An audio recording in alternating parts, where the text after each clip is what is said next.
How's it going, guys? I got a starting battery. It's a lithium iron phosphate, and this is a little bit old. It's like a 2014 according to the board inside, but I was just curious. I wanted to know what was really inside there. It weighs 3 pounds, and there's really no data. Something like this, like 250 cranking amps, it really is almost like an arbitrary figure. We don't know what the heck that means. For how many seconds, at what temperature. It's not really super useful. So I figured I need to get inside there to find out what kind of cells are in there. Normally there would be a little piece on the bottom here, and that makes it a little taller. It's just a plastic piece. So basically I took the 4 screws out of the top, one on each corner. Then I had to kind of break this glue seal here, which wasn't easy to do. Once I got that glue, I get in there and I can see the board. There's 4 screws holding the board.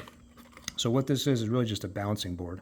There's nothing fancy on here. I checked the pins, and they are absolutely perfectly balanced, 3.336 volts per cell. So the board does a good job. It's very simple. And as you can see here, this is not a BMS. It's not interfering with the power coming in or out. This is directly attached to the cells.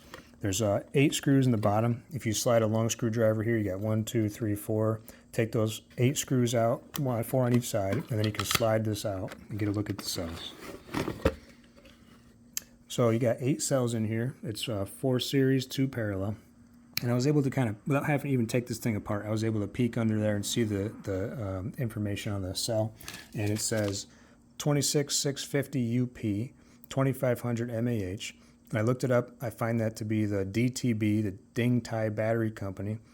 They're rated almost exactly the same as the A123 systems batteries from the time period. And although they call themselves 2300 milliamp hours, these ones call themselves 2500. The A123s are probably underrated. So basically it's the same thing. It's a nanophosphate. That means that you got 30C continuous, which is 240 watts per cell. And so I guess that means technically you could have a continuous discharge of almost 2,000 watts out of this thing, if I understand that correctly. 240 watts per cell, 8 cells. Now you would not want to obviously test that theory probably at, that's just insane at 13 volts. That would be crazy.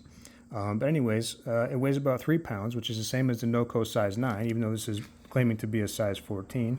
I think the NOCO might be actually understating its capacity. But if we have 2500 mAh and you got 2 in parallel, that's 5,000. So that's 5 amp hours times 12.8 volts. That gives you, 12.8 is the nominal voltage. That gives you 64 watt hours of capacity. So there's your answer for anybody who was curious what the capacity of this battery is. Also of interest, this board has a date on it. Looks like 2014, October 18th.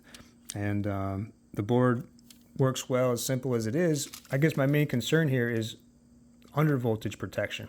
So like in your car, for example, let's say you left the interior light on or something, this thing having only 64 watt hours of capacity, it could be dead in one night for sure. And my question is, as the voltage drifts down, how low, I don't think, even though you can see there's a kind of like a button cell here, I don't think those have under voltage protection built in, especially because these are like super high drain batteries. They're designed to be able to just discharge massive amounts. So it probably wouldn't have any current protection, overcurrent or anything like that, short protection. But as far as like under voltage, these things could get damaged very easily if there was no under voltage protection, which normally a BMS would provide. Now in my NOCO size 9 I have in the car, I have done that before where I've left the car sitting for a couple days and I made the battery flat and it just goes to like 0 volts. Then I go out there and jump it and it jumps right up, it wakes right up and goes to like 11 volts or something. So I think that it has under voltage protection probably set around 10 volts, which is fine. These type of cells can absolutely handle that. And if it interests anybody, I measured my car's overhead of power, and it takes about 15 milliamps, which is 5 watt hours per day. That's just a constant draw. If the door's open, even with no lights on or anything, it's actually about twice that. It's 30 milliamps, 10 watt hours per day. So if I left my car just sitting in the driveway for 7 days, even best case scenario, it's going to be something like 35 watt hours, which will drain this battery halfway. But the way that the cars don't charge these batteries to full because they're used to charging lead acid batteries, and a lot of times these batteries I'm sitting at like 30 or 40% capacity almost all the time.